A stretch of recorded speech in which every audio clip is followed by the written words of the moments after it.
Hello everyone, it's Myung-Hul Jan. Today I am going to read chapter 12 and the Paris Sewer. The indoors were bolted. The men were inside.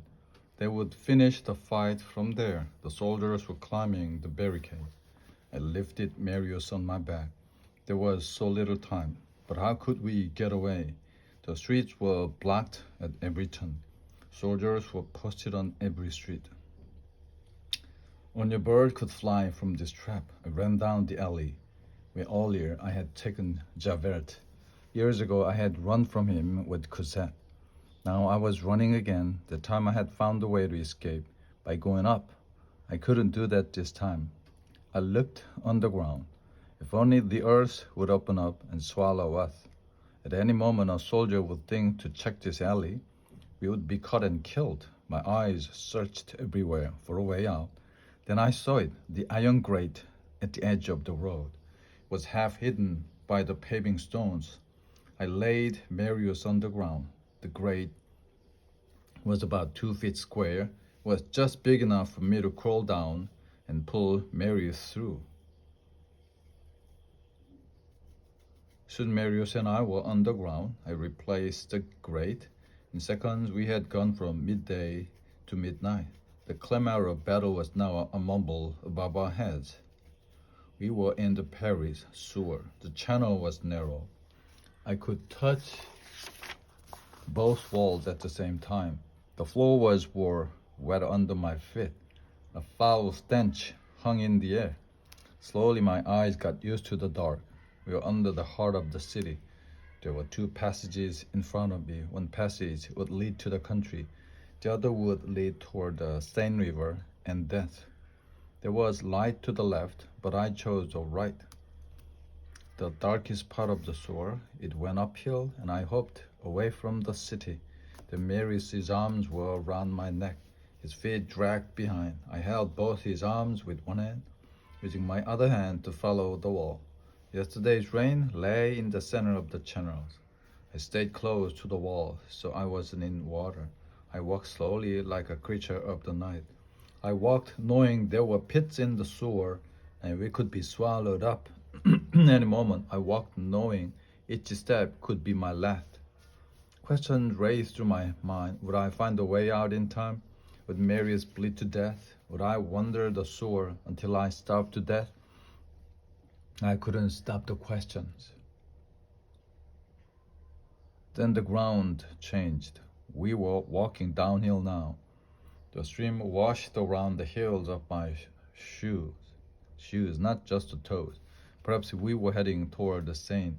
If this were true, we'd be washed into the river and drowned. The danger was great, but the danger behind us was greater, so I walked on. The Marius cheek pressed against mine.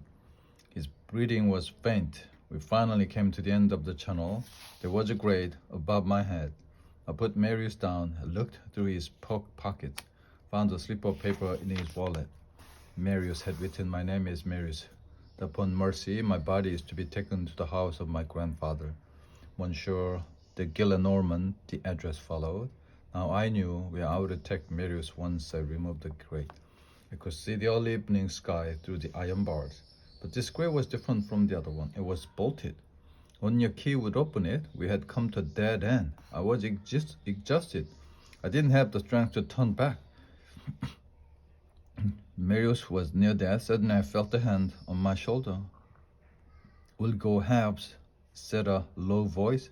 I turned. It was Thénardier. He didn't recognize me.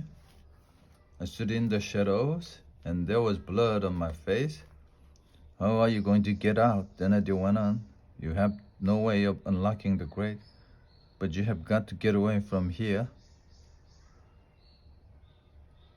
"That's true," I replied. "So we'll go halves," he said. "How do you mean?" "You have killed a man." Thénardier pointed at Marius. "I don't know you, but I'm ready to help you. I have the key. Give me half of what you found on this dead man's body. Then I'll unlock the grate for you."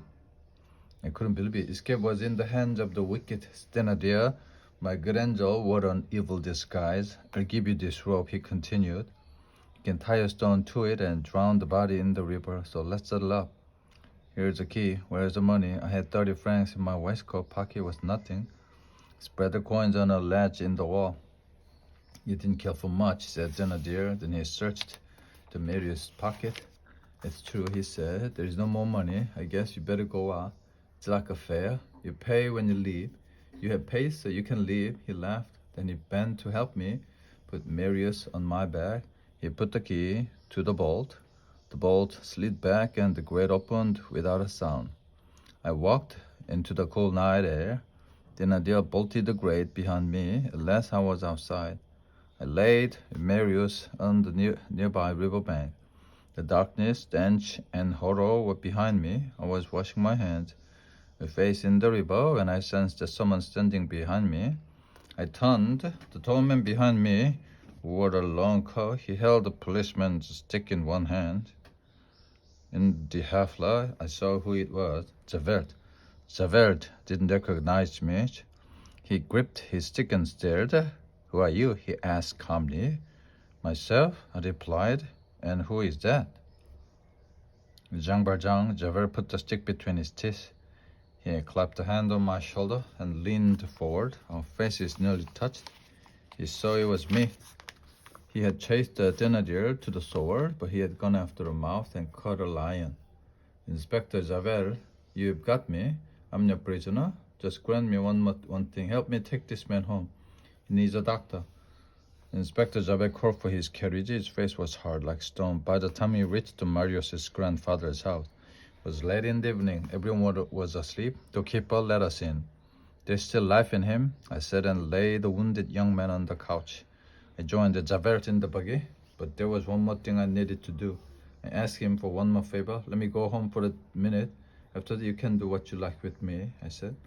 Javert was silent for a moment. Then he pulled down the window in front of him and said to the driver, "Drive to number 7, Rue des Hommes Armés. I wanted to tell Cosette that Marius was safe.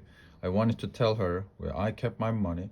Then I would go with Javert. It was over for me. I'll wait for you to hear." Said Javert when we had arrived. I went upstairs to my room. Before calling Cosette, I looked out the window. To my astonishment, Javert was gone. It was only later that I learned the truth. Javert threw himself into the Seine and drowned. Maybe he couldn't bear to take me to prison. Maybe his duty to the law made it impossible for him to let me go. But I had spared his life, so he needed to spare mine. You know the story from here, my dear Cosette. Now you know that the money I gave you when you married Marius, 600,000 francs, was really mine to give. I wasn't at peace living in your house because of my secret. One day I took Marius outside. I told him I was an ex-convict. Marius was stunned. "But what does it mean?" he asked. "It means I was a prisoner for 19 years. I said I escaped. I belong in prison even now." "But you didn't have to tell me," said Marius. "But you could have gone on living with us under the name you were using, the Fauchelevent.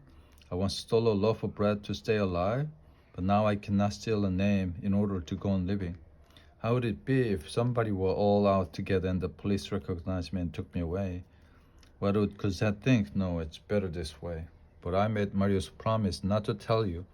I moved out of his house. He said I could visit every morning, and I did. Marius's welcome vanished. Soon I knew he didn't want me to come by. I missed an evening now and then. Finally, I stopped my visit. "I'm sorry I hurt you, Cosette. I'm sorry I pulled away from you. I loved you like a father, yet I wasn't your father. I made you stop calling me father. I couldn't bear the lie anymore. I saw the hurt in your eyes when I asked you to call me Monsieur Zhang.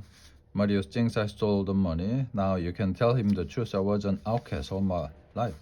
I have loved you, Cosette. For as long as I have known you, I did everything I could to make you happy. I'm finished. I'm ready to die. I will lie down and wait for the end to come. It won't be long, soon I will wake into a new day when this dark night is over." The pen fell from Jean Valjean's finger. He had given up on life, but he did not rest for long. Suddenly someone knocked at the door. It was Cosette and Marius. They had come to see him. Cosette rushed into the room. Marius stood in the doorway. "Cosette." He sat upright in chair. His face was thin and pale. His eyes were happy. Cosette ran into his arm. Father, so have you forgiven me, my Cosette? Looking at Marius, she said, and you too have you too, and you too. Have you forgiven me? Cosette's eyes filled with tears. Marius bowed. He said, thank you. He said, I have lived a hard life. Now I can die in peace. Jean Valjean walked to his bed and lay down. He felt as though the world was slipping away from him. Marius ran to his bedside. Now I know what you did for me. Why didn't you tell me? It is I who asks forgiveness of you. Marius was on his knee. Cosette was kneeling too. You saved my life. Even more, you gave me Cosette. I can never repay you. You have no need to say all this, murmured Jean Valjean. You will not spend another day in this horrible place. You are Cosette's father and mine as well. You are part of us. Yes, father, you will come to live with us. Children, I'm dying, whispered Jean Valjean. I will not live in this world much longer. You will not die, said Marius. People don't die just like that. You have suffered so much. But now your suffering is over. You must not only live, you must live with us. See, father, Marius says you aren't to die. We will be happy together. I love you dearly. How sweet it is to die like this. Old man's eyes closed for the last time. Light from two silver candles fell on his face. Cosette and Marius kissed Jean Valjean goodbye, but he couldn't return their kiss. The end.